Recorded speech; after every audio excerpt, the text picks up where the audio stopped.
Bueno, buenas tardes a todos. Qué bueno que estamos reunidos en la casa de Dios una vez más para enseñar la palabra de Dios, aprender de ella. Tenemos a dos jóvenes nuevos y otra vez su nombre para Israel. Israel Guillermo. y Guillermo. Guillermo e Israel. Y ya aquí está Roy y Gabriel. Nos faltan dos por ahí más que vienen dentro de poco. Pero bueno, estamos estudiando el libro de Juan o el Evangelio de Juan. Eh, no sé si alguna vez Guillermo y Israel han estudiado o leído el libro de Juan. ¿Sí? Sí, yo sé que ustedes pues vienen desde niños, están en la iglesia, ¿verdad? Sí. Entonces, bueno, tienen conocimiento.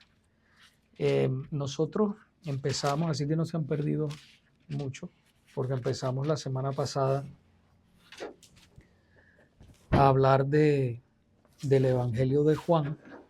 Pero yo quisiera a manera de introducción, primeramente orar, pero quisiera también a manera de introducción para saber quién escribió el libro o el Evangelio, hacer un poquito de trasfondo para que nos ubiquemos bien en lo que es el Evangelio de Juan, a quién fue escrito y todo eso. Entonces vamos a orar en este momento para poner esta clase en las manos de Dios.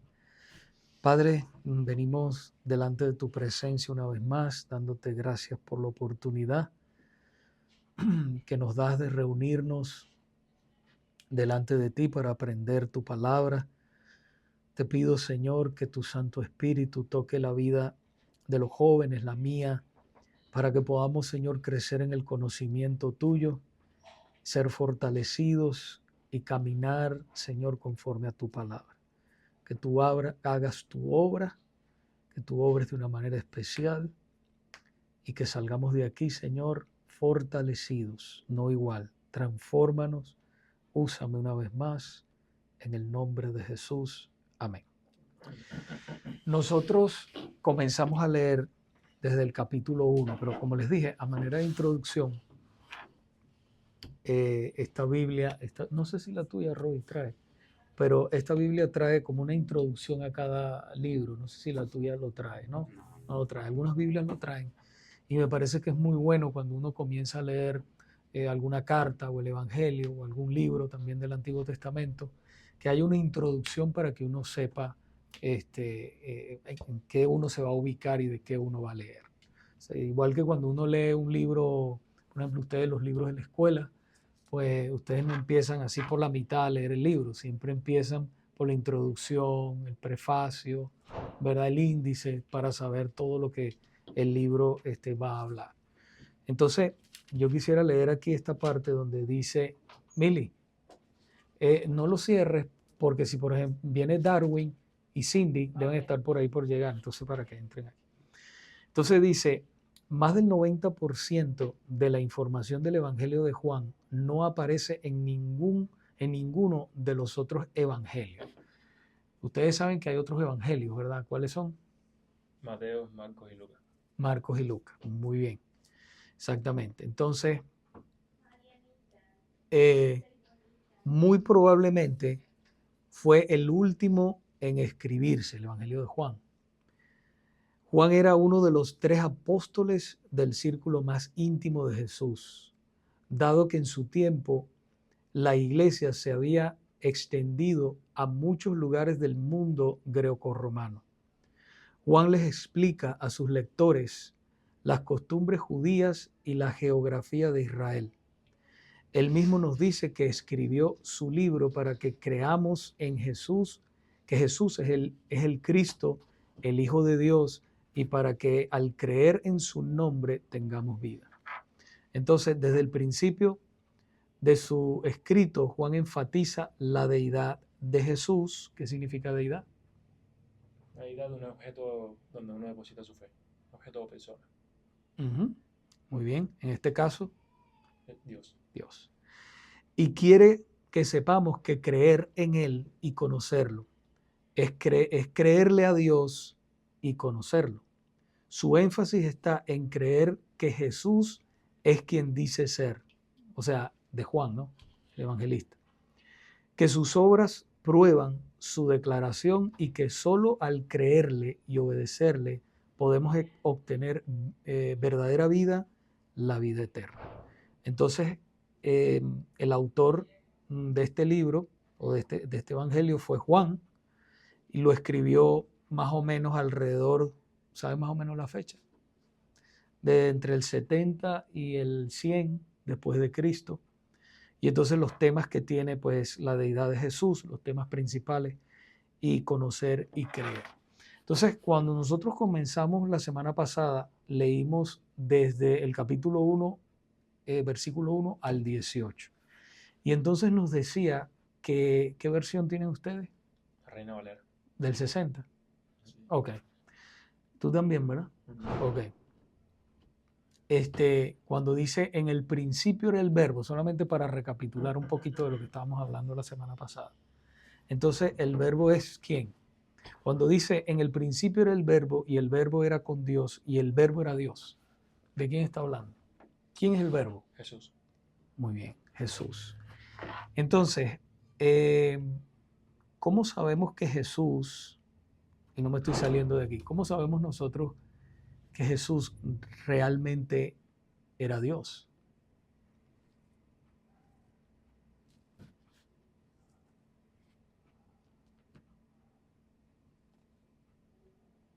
¿Puedes repetirlo pronto? ¿Cómo sabemos nosotros que Jesús realmente era Dios?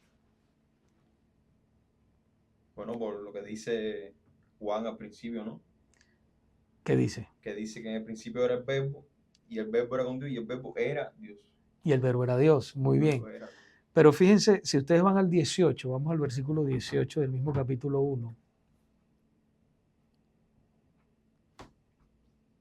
El 14 primero, perdón. Dice, y aquel verbo fue hecho carne. Carne.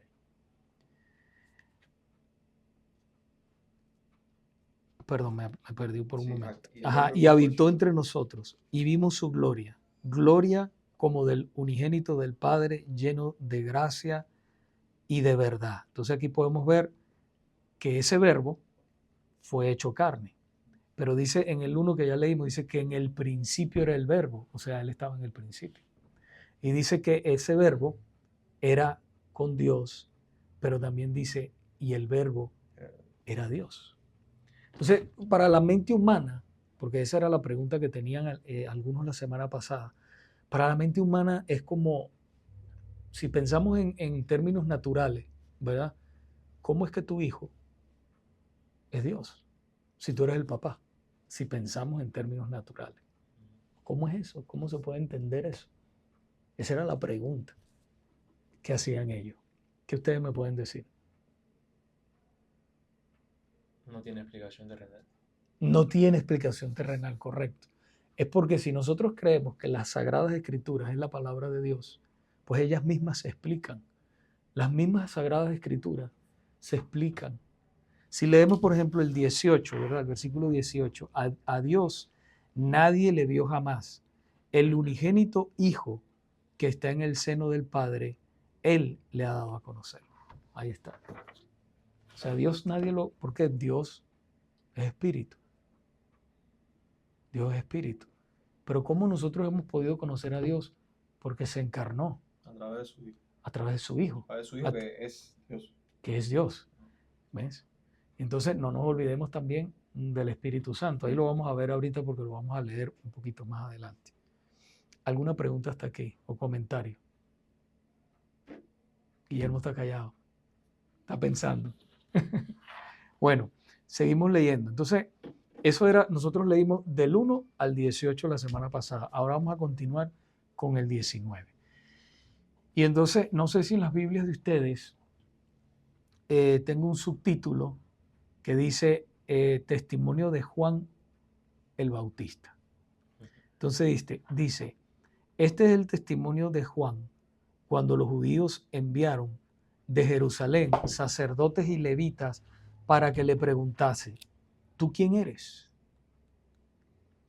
Ajá, acuérdense que estamos hablando en este momento ahora de Juan el Bautista. ¿Quiénes eran los sacerdotes y levitas en aquel momento?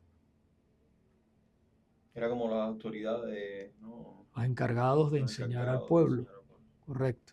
¿Mm? Entonces ellos, los judíos, ¿verdad?, enviaron a Jerusalén sacerdotes y levitas, porque imagínense ustedes, póngaselo así de esta manera, imagínense ustedes un hombre vestido de pelo de camello, ¿verdad?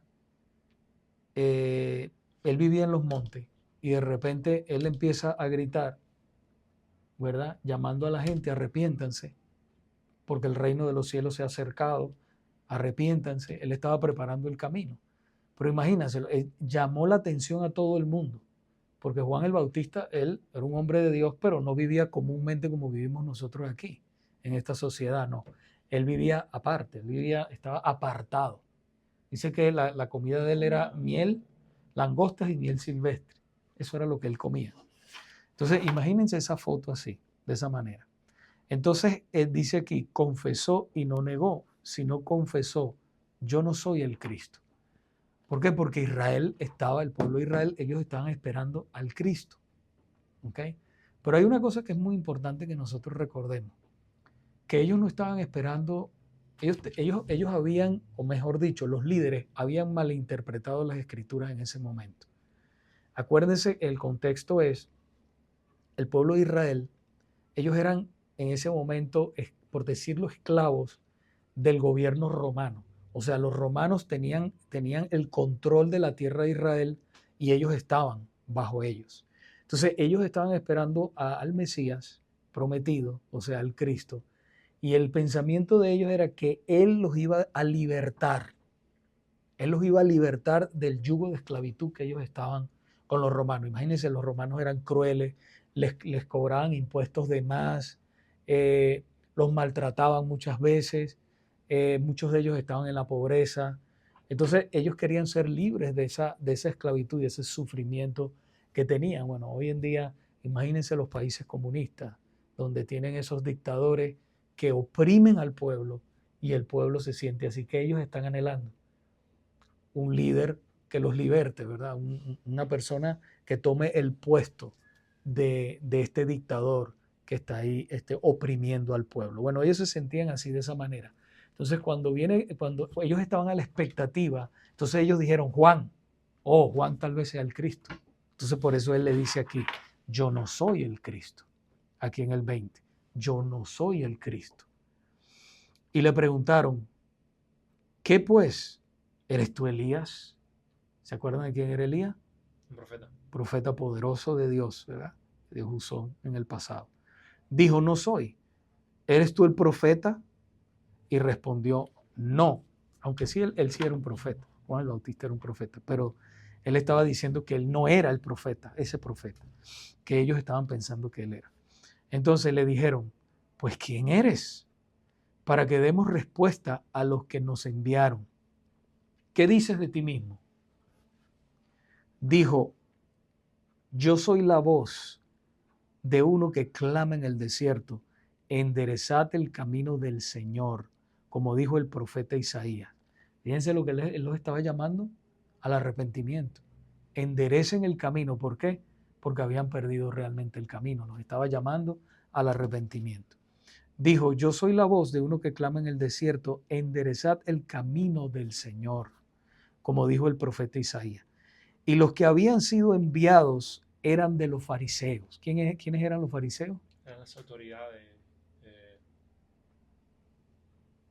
¿Cómo se llama esto? Autoridades del pueblo. Autoridades. Exacto. Ok, ellos eran los encargados de enseñar al pueblo. Y era una élite, bueno, los fariseos, si hablamos un poquito de ellos, eran ricos, le ponían cargas. Y déjenme decirles que los fariseos fueron los enemigos número uno de Jesús en el tiempo que nuestro Señor Jesucristo estuvo aquí en la tierra. Él luchó y luchó mucho con ellos en su ministerio, porque ellos siempre estuvieron opuestos a Jesús. Entonces dice, él respondió, Juan el Bautista, yo soy la voz de uno que clama en el desierto, enderezad el camino del Señor, como dijo el profeta Isaías. Y los que habían sido enviados eran de los fariseos. Y le preguntaron y le dijeron, ¿por qué pues bautizas si tú no eres el Cristo, ni Elías, ni el profeta? ¿Ve? Juan le respondió diciendo, yo bautizo con agua, mas en medio de vosotros está uno a quien vosotros no conocéis. ¿De quién estaba hablando? El Espíritu Santo. No. Vamos a leer otra vez. Dice, Juan respondió diciendo, yo bautizo con agua, mas en medio de vosotros está uno a quien vosotros no conocéis. ¿De quién está Está hablando? hablando de Jesús. De Jesús. Porque le damos el 27 y ustedes Porque saben, ya Jesús ya estaba ahí, ya. estaba en medio, pero no se había manifestado todavía. Porque Juan el Bautista era el precursor, el que estaba primero, no en el sentido de que él estaba abriendo, anunciando. Imagínense en el tiempo en ese tiempo donde los reyes tenían un heraldo, el heraldo iba anunciaba primero las palabras del rey, ¿verdad? Entonces eso era lo que era Juan el Bautista. ¿Y sabían ustedes que Juan el Bautista era primo de Jesús, según la carne? ¿Sabían? ¿Se acuerdan que hablamos de eso la semana pasada? ¿Sabían ustedes eso? Era primo y era mayor o menor. Menor. No, mayor. Mayor. Sí, mayor, pero sí. lo vamos a ver por qué. Ya lo vamos a ver por qué. Entonces, vamos a seguir. Dice, estas cosas sucedieron en el 28 estoy. No, perdón, el 27 dice, este es el que viene después de mí. Y fíjense, el que es antes de mí, del cual yo no soy digno de desatar la correa del calzado. O sea, ahí podemos ver porque el mismo Juan el Bautista, a pesar, él dice, este es el que viene después de mí, ¿verdad? Viene después de mí. El que es antes de mí, del cual yo no soy digno de desatar la correa del calzado. Imagínense el calzado. ¿Se acuerdan que en aquella época eran sandalias? Entonces el calzado. ¿Okay? Entonces él no era digno, él se sentía que él no era ni siquiera digno, porque él sabía que era Dios encarnado. ¿Okay? Y el 28 dice, estas cosas sucedieron en Betábara, al otro lado del Jordán, donde Juan estaba bautizando. ¿Okay? Entonces, ahora vemos cómo Jesús se manifiesta. Aquí viene cuando Jesús se manifiesta. El Cordero de Dios. El Cordero de Dios. Dice, el siguiente día vio Juan a Jesús que venía a él y dijo, he aquí el Cordero de Dios que quita el pecado del mundo. Porque si ustedes se acuerdan, ¿quién de ustedes ha leído el Antiguo Testamento? ¿Todo? No, todo no. No todo, parte. Pero ustedes han escuchado muchas prédicas durante muchos años. Y ustedes sabían que en el Antiguo Testamento, ¿verdad? Cada vez que alguien del pueblo o el pueblo pecaba, ellos tenían que llevar un animal. Un sacrificio. ¿Para qué?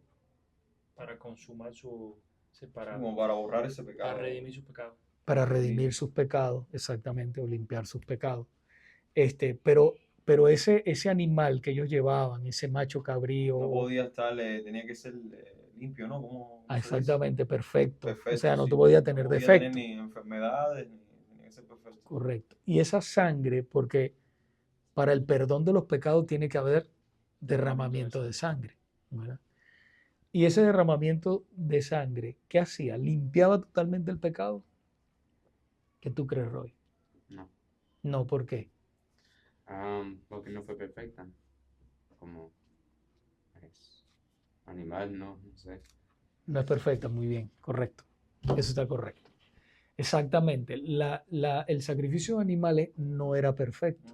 O sea, cubría el pecado, pero realmente no satisfacía la justicia de Dios completamente. ¿Ok? Entonces, por eso habla de aquí el Cordero de Dios que quita el pecado del mundo.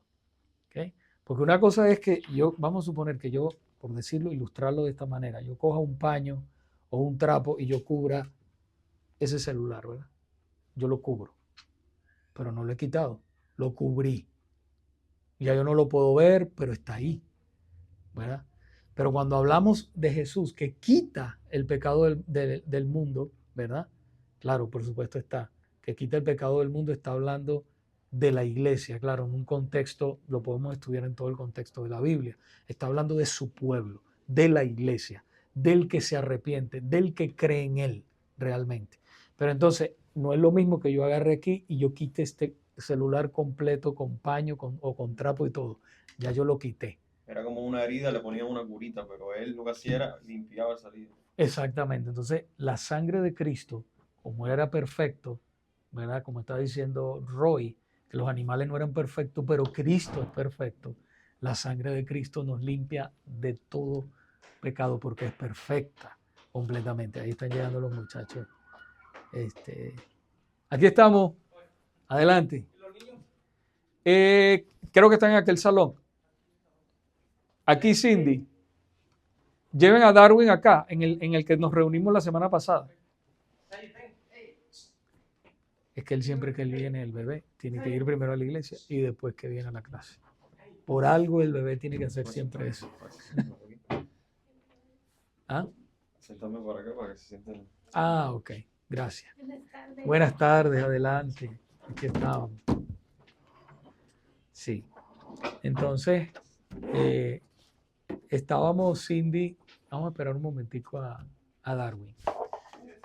Ajá, ahí está.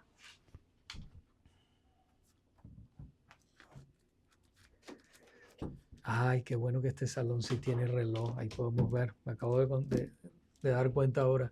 Fue la primera vez que damos clase en este salón. Bueno, entonces mientras viene el Cindy, estábamos hablando. ¿Se acuerda que hablamos estamos en el Evangelio de Juan? Comenzamos en el capítulo 1 del 1 al 18.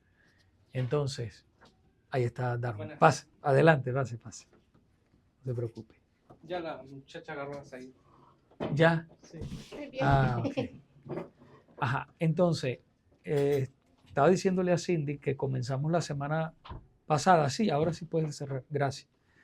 Que comenzamos la semana pasada con el Evangelio de Juan. ¿Cómo le fue con eso? Bien. Que fue bien. Sí. Dijimos que el verbo era ¿quién? Jesús. Jesús, Cristo. correcto. Y ese verbo se hizo carne Carne. y habitó entre nosotros, ¿verdad? Entonces estábamos hablando mira, él se llama Israel y él se llama Guillermo. Ya los otros dos lo conocen, a Roy y a Gabriel. Entonces, Cindy y Darwin. Trajeron sus Biblias, ¿verdad? Sí, perfecto. Entonces, estábamos hablando la semana pasada de todo eso. Entonces, cubrimos del capítulo 1, del 1 al 18, los versículos. Y entonces hablamos de que cómo nosotros podemos saber que Jesús es Dios. Esa fue la pregunta con la que comenzamos, porque esa fue la pregunta de ustedes la semana pasada. ¿Y qué fue lo que respondió Israel? ¿Cómo sabemos que Jesús es Dios? Ajá, ¿te acuerdas que comenzamos con esa pregunta? Porque habitó entre nosotros y fue hecho carne. Exactamente. Pero también porque las escrituras nos lo revelan, eso fue lo que tú dijiste. O sea, no hay forma de nosotros poderlo, sino por la fe. Si nosotros creemos que la palabra de Dios es la palabra de Dios, ¿verdad? Entonces podemos ver que nos revela, fue algo revelado a nosotros los seres humanos. Entonces nosotros y la creemos. Porque una vez a nosotros preguntaron una vez, ¿cómo sabe usted que la Biblia es inspirada por Dios? Porque me inspira a mí. Así de sencillo. Porque me inspira a mí. Porque cuando tú lees las Sagradas Escrituras, tú te das cuenta de que no es un libro regular.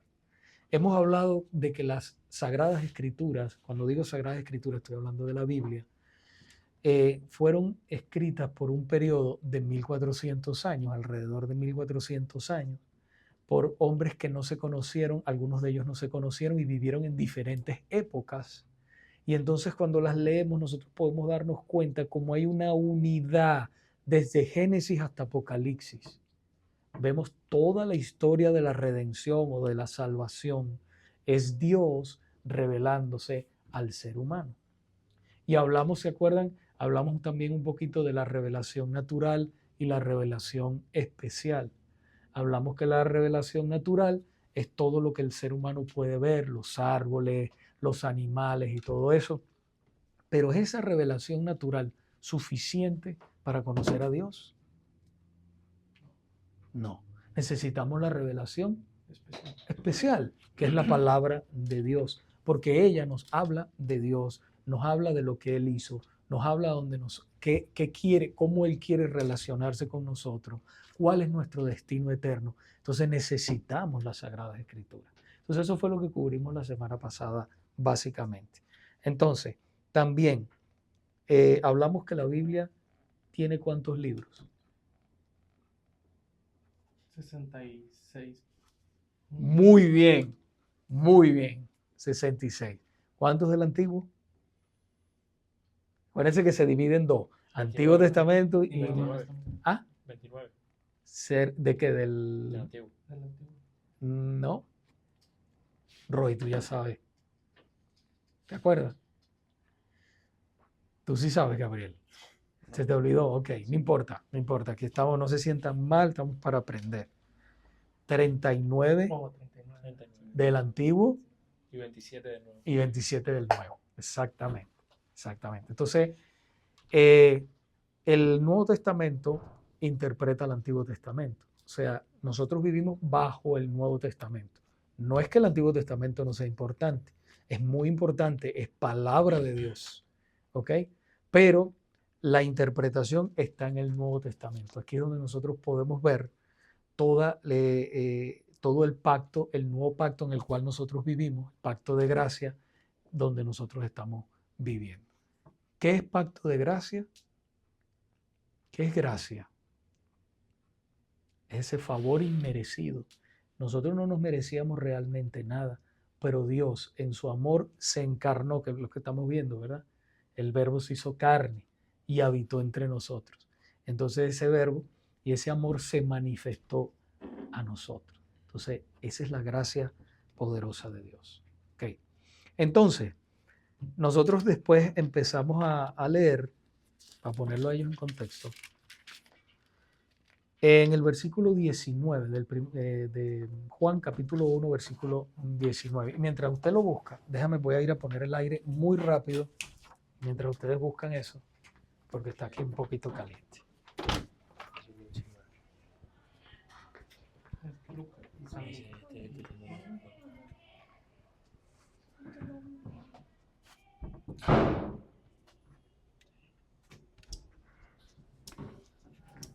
Capítulo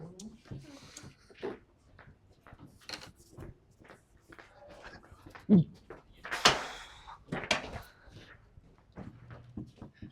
Perfecto. Ya. Ajá. Entonces, en el 19, ¿ya están ahí? Entonces empezamos a hablar donde Juan el Bautista da testimonio, ¿verdad? Yo soy una voz, decía Juan el Bautista. ¿Quién era Juan el Bautista? Primo de Jesús. Primo de Jesús, exactamente. ¿Y qué era él? Un apóstol. No, Un profeta, perdón. un profeta. ¿Y qué estaba haciendo él? Hablando Ajá. ya de la palabra de la venida del Señor. Correcto, hablando de la venida del Señor. Muy bien, exacto. Y él era primo de Jesús, hablamos, ¿verdad? De que él era primo de Jesús, eran parientes en ese momento. Era el primero y el después. El primero y el después, exactamente. Donde hablamos aquí, donde dice en el 27, dice, ¿está ahí en el 27? 1.27 dice, este es el que viene después de mí, el que es antes de mí, del cual yo no soy digno de desatar la correa del calzado. O sea, Juan está hablando de Jesús. ¿Eh? Él decía, Jesús siempre ha existido. ¿Okay? Él es antes que yo, a pesar de que según la carne era un poquito menor, unos meses menor, alrededor de unos meses. Pero él reconocía de que su primo Jesús no era simplemente un hombre regular. Jesús era 100% hombre, pero también 100% Dios. ¿Okay? Entonces, sigue diciendo, estas cosas sucedieron porque aquí un poquito más atrás le preguntaron, por ejemplo, dice que vinieron enviados por los sacerdotes y los levitas preguntándole que quién era él. O sea, a Juan el Bautista le preguntaron, ¿quién eres tú? Y entonces él les respondió, yo soy una voz que clama en el desierto, enderecen el camino, enderezad en el 23. Fíjense, en el 23 dice, yo soy la voz de uno que clama en el desierto, enderezad el camino del Señor, como dijo el profeta Isaías. O sea, Juan el Bautista fue un hombre, como estábamos diciendo, ¿verdad? Que él estaba en el desierto, vivía ahí en el desierto hasta que se manifestó y empezó a predicar la palabra y a llamar al pueblo al arrepentimiento. Los llamaba al arrepentimiento. Enderecen el camino del Señor. Pónganse a cuenta con el Señor. Están viviendo de una forma que al Señor no le agrada. Eso era lo que él estaba diciendo al pueblo. ¿Okay? Que Jesús, después de ser bautizado, lo vamos a ver, dijo, arrepentíos porque el reino de los cielos se ha acercado. Entonces, aquí más atrás, volviendo al 28, estas cosas sucedieron en Betábara, al otro lado del Jordán, donde Juan estaba bautizando. ¿Okay? Entonces, después, en el 29, dice el Cordero de Dios. El siguiente día vino Juan a Jesús, vio Juan a Jesús que venía a él y dijo, he aquí el Cordero de Dios que quita el pecado del mundo. Y aquí quedé con los muchachos cuando dice, he aquí el Cordero de Dios que quita el pecado del mundo. ¿Por qué le decían el Cordero de Dios? ¿Por qué la palabra de Dios dice el Cordero de Dios? Le llama a Jesús, que quita el pecado del mundo. Porque él era el que iba a limpiar el pecado del mundo. O sea, iba a hacer sacrificio. Exactamente. ¿Por qué? En el antiguo, eso era una práctica del Antiguo Testamento. Ese era un tipo, los sacrificios del Antiguo Testamento, los animales, porque la palabra nos revela de que sin derramamiento de sangre no hay perdón de pecados. Entonces, en el Antiguo Pacto, cuando alguien, o en el Antiguo Testamento, cuando alguien pecaba del pueblo, la ley de Dios decía que ellos debían llevar un animal al sacerdote y hacer sacrificio para limpiar o para cubrir el pecado de ellos, ¿ok? Del ofensor. Entonces, ese era un prototipo de Jesús en la cruz, lo que el Señor iba a hacer posteriormente. Pero ¿qué pasa? En aquella época, que estaba yo explicándole a los muchachos, aquellos animales derramaban la sangre, pero realmente cubrían el pecado, pero no lo quitaban completamente. ¿Ok? Entonces Jesús es el Cordero de Dios que quita el pecado del mundo. Por eso le dicen así. Él lo quita. Cuando una persona se arrepiente de todo corazón y pone la fe en Jesucristo, dice la palabra que la sangre de Jesucristo lo limpia de todo pecado. No es lo mismo que yo cubra esto aquí, pero sigue estando ahí. Está cubierto nada más. Que eso era lo que hacían en el Antiguo Testamento. El sacrificio de animales cubría el pecado, pero no lo quitaba. Pero la sangre de Cristo quita el pecado completamente. Cuando una persona cree, se arrepiente y pone la fe en él, en Jesús. Entonces, sigue diciendo el 30. Este es aquel de quien yo dije, después de mí viene un varón, el cual es antes de mí. Fíjense que está diciendo Juan el Bautista, ¿no? Que es antes de mí, porque era primero que yo, lo que estaba diciendo Darwin al principio. Era primero que yo. ¿Y cómo es eso? ¿Cómo es eso que él era primero que yo? ¿Cómo es Jesús? Siendo él el mayor. Siendo él el mayor. ¿Cómo es eso? ¿Qué explicación me pueden dar? ¿Por qué él era el mayor? ¿Por qué él era antes que él? ¿Cómo Jesús, si es menor, es el mayor? Es mayor que él. Porque él sabía que ya existía desde hace. Era mayor en lo que significaba, ¿no? No, pero por ahí va. Sí, Porque era Dios. porque era Dios, sí. Siempre ha existido. La única diferencia es que se encarnó en la persona de Jesucristo. Y atrás de mí está hablando la edad. Ajá. Viene después, ¿cómo? Después de mí. Antes de mí. Antes de Ahí mí. se refiere a la edad más, ¿no? No a la edad, sí, o sea, él era mayor, Ajá, claro. por eso se No, refiere a Y la edad. después se Después de mí refiere viene un a... varón. Después de mí viene un varón, Y después se refiere a lo que significaba ya como Dios, encarnado como en... Dios porque es él antes de él, Claro. ¿sí? Ok, porque era primero que yo, por eso dice porque era primero que yo. Y yo no le conocía, mas para que fuese manifestado a Israel, por esto vine yo bautizando con agua. O sea, Juan el Bautista estaba bautizando con agua y llamaba al pueblo al arrepentimiento. Entonces el 32 dice, también dio Juan testimonio diciendo, vi al Espíritu. Cuando ustedes vean en las Biblias que dice Espíritu con mayúscula, la E con mayúscula, está hablando del Espíritu Santo. Vi al Espíritu que descendía del cielo como paloma, ¿verdad? Y permaneció sobre él. Y yo no le conocía, pero el que me envió a bautizar con agua, aquel me dijo, sobre quien veas descender el Espíritu y que permanece sobre él, ese es el que bautiza con el Espíritu Santo. Y yo le vi y he dado testimonio de que este es el Hijo de Dios. ¿Okay? Entonces ahí podemos ver que este es el Hijo de Dios. ¿Alguna pregunta hasta aquí o comentario?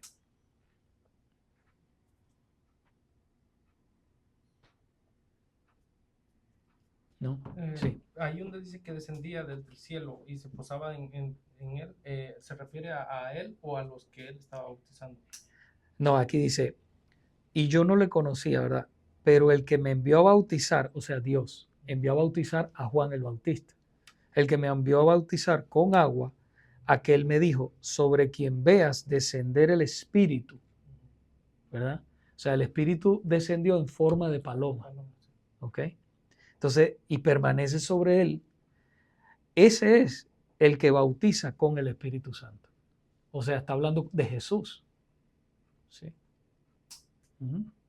Esa responde la pregunta. Sí. Ok. Entonces, y yo le vi, está hablando Juan el Bautista, ¿verdad? Yo le vi y he dado testimonio de que este es el Hijo de Dios. ¿Okay? Este es el Hijo de Dios.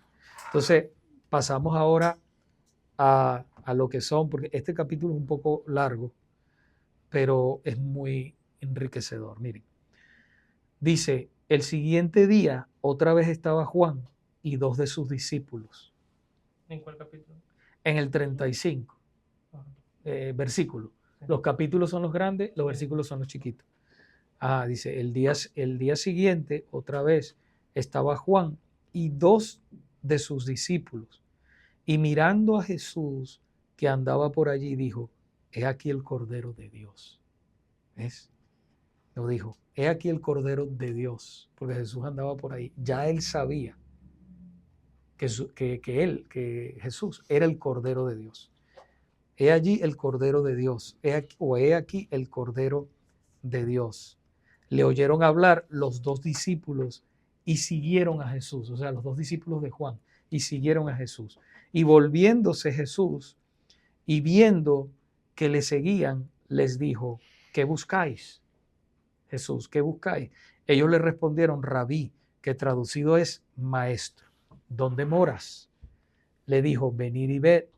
Fueron y vieron donde moraba y se quedaron con él aquel día, porque era como la hora 10. Andrés, hermano de Simón Pedro, era uno de los dos que había oído a Juan y habían seguido a Jesús. Este halló primero a su hermano Simón y le dijo, hemos hallado al Mesías, que traducido es el Cristo. Cuando decimos la palabra Mesías es en hebreo y Cristo es en griego, el Mesías,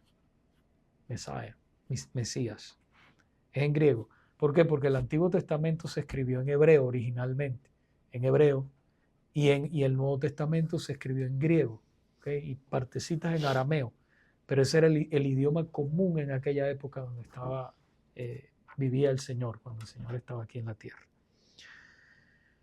Entonces,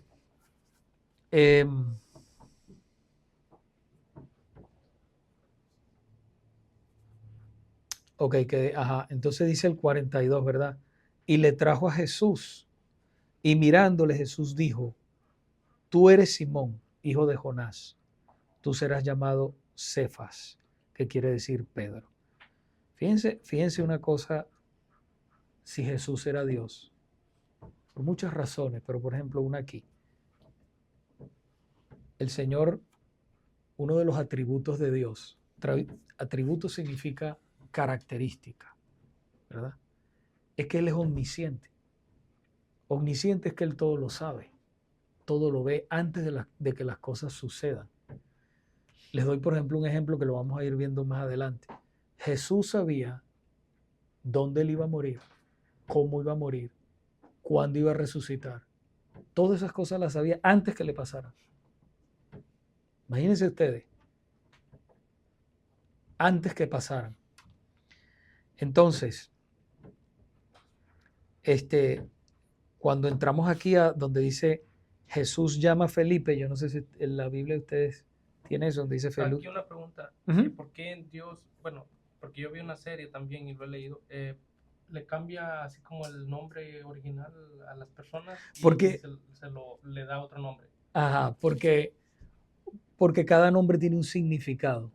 En aquella época tenía un significado. Pedro se llamaba Cefas, pero después el Señor le puso Pedro, que significa piedra o roca. ¿Ven? ¿Cómo llama La serie que se llama después? Chosen. Josué. Porque Ah, antes Josué se llamaba Jesús. no, También significa.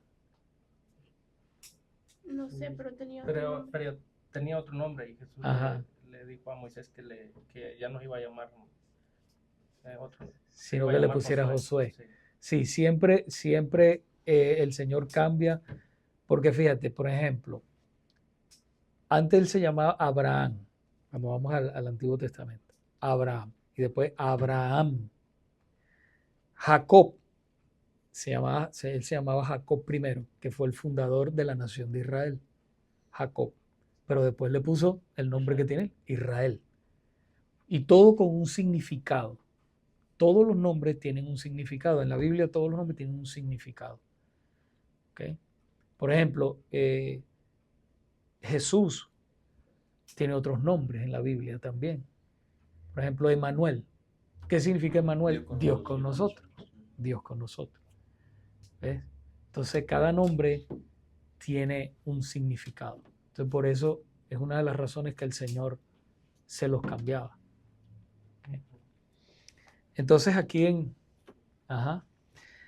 dice que, es más, vamos a dejarlo aquí. Vamos a darlo en el 43. Vamos a darlo en el 43. Para dejar aquí unos 2 minutos, 3 minutos para preguntas. Vamos a dejarlo ahí. Preguntas, comentarios acerca de lo que hemos visto, de la clase. ¿Qué pasa después con Juan el Bautista? Te estás adelantando. A ver, yo sé lo que pasa, pero no entiendo muy bien el contexto. Yo sé que a él lo decapitan, Lo decapitan. pero no me acuerdo el contexto de por qué. Bueno, Juan el Bautista lo cogen preso porque Herodes, él empezó a denunciar a Herodes de que él se había casado con la mujer de su hermano. Y él le decía, no te es lícito tener la mujer de tu hermano. Y entonces lo cogen preso a él, pero inicialmente Herodes no le quería cortar la cabeza, no lo quería decapitar, inicialmente. Pero entonces Herodías sí le tenía rabia. Y entonces, ahí vamos a ver toda esa historia, pero me estoy adelantando un poquito. Cuando danza, una vez había un banquete, y Herodes hizo un banquete enorme para su corte, toda su gente, ¿no? Y entonces la hija de Herodías danzó y a Herodes le gustó como ella danzó. Y le gustó tanto que le dijo, pídeme y te daré hasta la mitad de mi reino. Le dijo así, fue tan ahí bebiendo, emborrachándose, comiendo de más.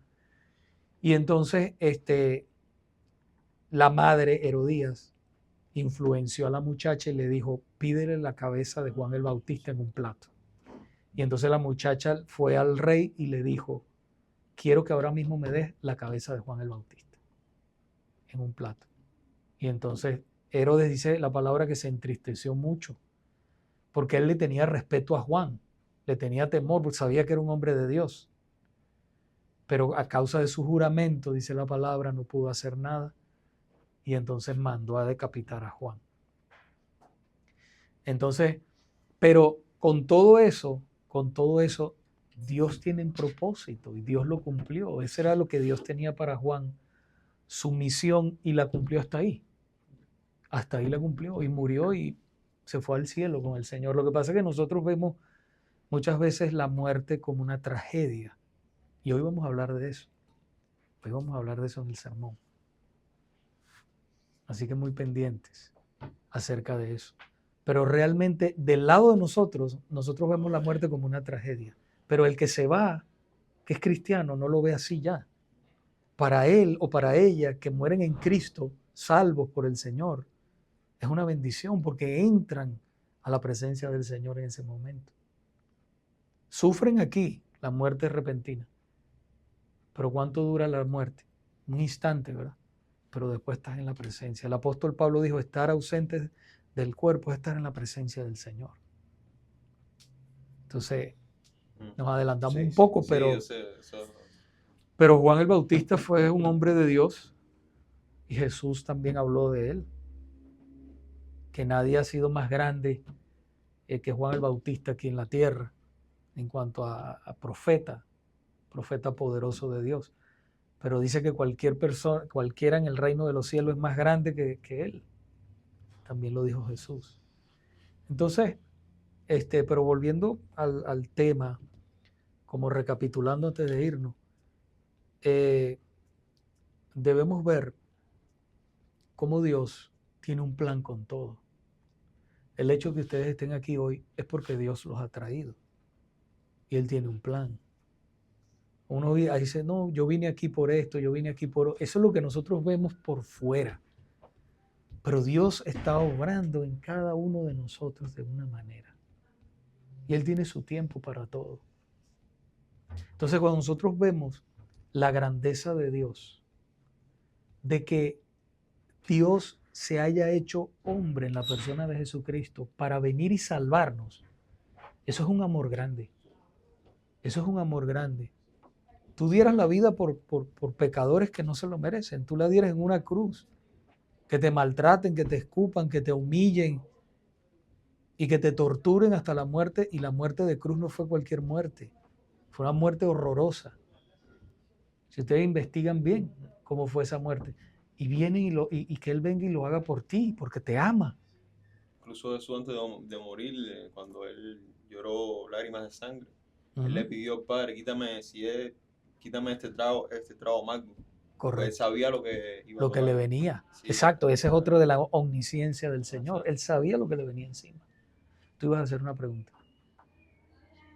Yo te vi como que ibas a hacer. Sí, de lo que estaba diciendo ahorita, de que estamos aquí porque que Dios lo puso así. Entonces, en la vida tenemos siempre, todas las personas nacemos por un propósito que Dios nos puso acá.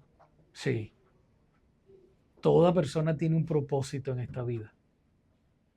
Porque estábamos hablando con una persona que es cristiana en el trabajo, de que él antes disfrutaba mucho en el mundo, dijo.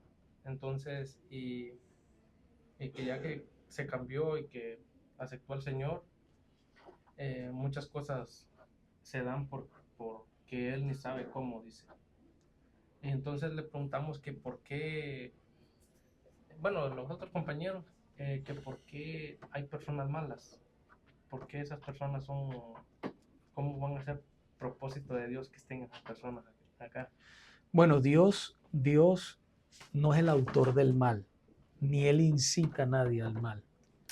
Lo que pasa es que, para decirlo así muy rápido, el mal es la ausencia de... Es la ausencia de Dios. Es la ausencia de Dios en muchas personas. O en muchas personas que no tienen al Señor. Es el mal. Pero también la caída del hombre, cuando vamos a la palabra de Dios, al primer libro, a Génesis, vemos a Adán y Eva. Cuando ellos pecaron, ellos vivían en perfecta comunión con Dios. Pero cuando ellos pecan y desobedecen a Dios, el pecado entra como un germen, entra al mundo y deforma toda la creación. La deforma, por eso nosotros no podemos pensar muchas veces correctamente, por eso nos enfermamos, por eso hay tantas cosas difíciles que pasamos por causa de eso. Y Dios sabe que estamos así, pero Él no es el autor del mal. Pero aún dentro del mal, dentro de ese mal, porque cada ser humano es responsable por lo malo que hace, pero dentro de ese mal, Dios sigue obrando su voluntad. Pero no es el deseo de Dios que eso suceda como tal. O sea, el pecado, Él no es el autor del pecado. Pero dentro de ese pecado, aún Dios está obrando. O sea, Dios no está ausente de nosotros, no. ¿Ok? ¿Sí te contestó la pregunta? Ok. Bueno, ahora sí vamos para que puedan comer algo y antes que el servicio comenzamos a las 2 de la tarde. ¿Tú tenías alguna otra pregunta? No. Bueno, hasta la próxima semana.